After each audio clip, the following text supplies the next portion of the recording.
what better moment to start an uprising and try to strike out for St. Augustine and find freedom in Florida in the hope that the Spanish authorities are willing to grant freedom to English-speaking slaves who escaped from the Carolinas into Florida.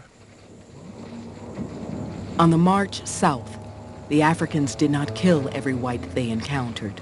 They spared Mr. Wallace, an innkeeper they knew to be kind to his slaves.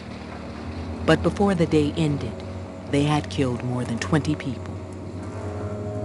As other slaves joined them, they became an army of almost 100, camped at the Edisto River, waiting for others to gather under their flag.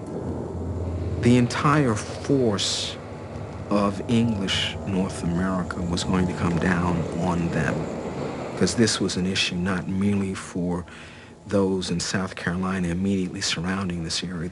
This was an issue for every European colonist everywhere in the colonies, to quash this and to provide some exemplary punishment. Around noon, the nearest white settlers were alerted. By 4 in the afternoon, they caught up with the Negroes along the Edisto River and fired upon them. Eyewitnesses recorded that the rebels fought boldly, but at least 14 were killed or wounded in the first attack. Others were surrounded, questioned, and then shot. The armed colonists then turned toward Charleston, and on mileposts along the way, they left the heads of the executed men. Just the way war transforms people, this terrible transformation into race slavery had changed people by the middle of the 18th century. So the violence you see at Stono is a violence that had become pervasive in the culture.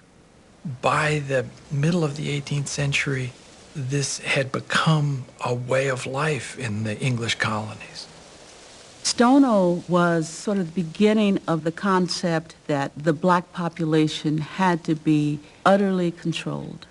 And the legislation that came out of Stono, the Negro Act, took away whatever liberties the Africans had.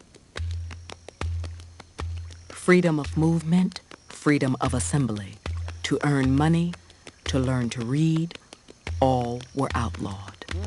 South Carolina imposed duties on all slave importations and encouraged European immigration in order to change the ratio of whites to blacks.